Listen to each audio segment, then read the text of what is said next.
traveled around the state on behalf of this bill, talking about extension of enterprise zones, we've just had great support, whether it be from the southern part of the state up to north, Carbondale to Rockford. People have come out in support of this because they realize what an effective tool this has been.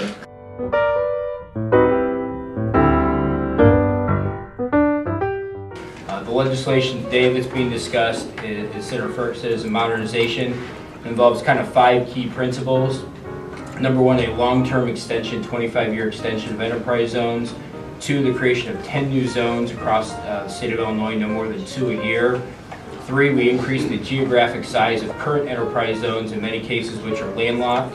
4th, we modernize the tax structure, and recognizing some of the fiscal issues facing the state of Illinois, we actually propose eliminating 2 or 3 incentives that are not critical to the core mission of enterprise zones.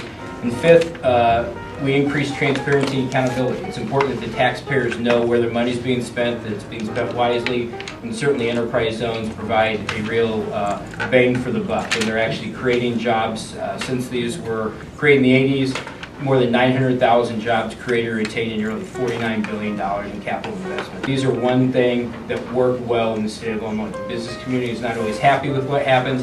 This is one thing that works very well in Illinois. It should be continued.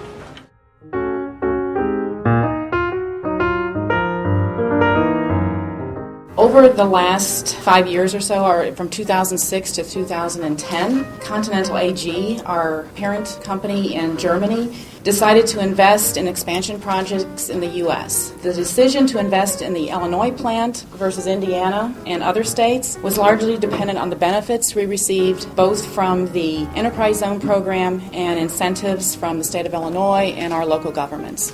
So it is very important for the Mount Vernon plant to remain competitive, again, within the Continental Group and within the tire industry. The Enterprise Zone program and its current benefits, the way they are, helps us to do that.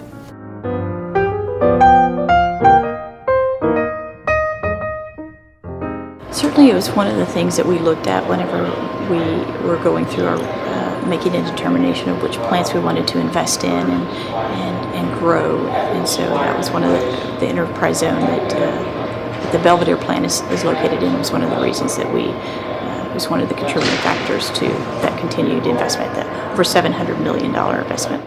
We're very supportive of this bipartisan proposal and hope that the legislature acts this year.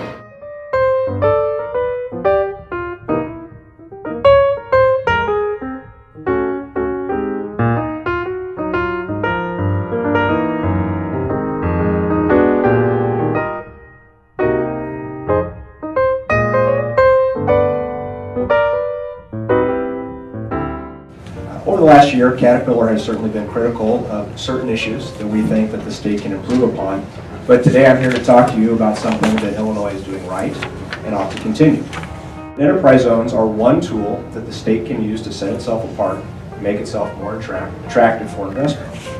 Caterpillar has facilities in the enterprise zones of East Peoria, Morton, Decatur, Mapleton, and Joliet. And of course we have many suppliers that are located near us that also benefit from the zones. The zones in these communities are working and making these communities more economically viable. The state of Illinois has a positive economic development tool available to it today, but its availability for next year is in question. We would encourage you to reauthorize these zones quickly and provide the state with a long-term renewal that creates a stable and predictable environment for businesses to plant.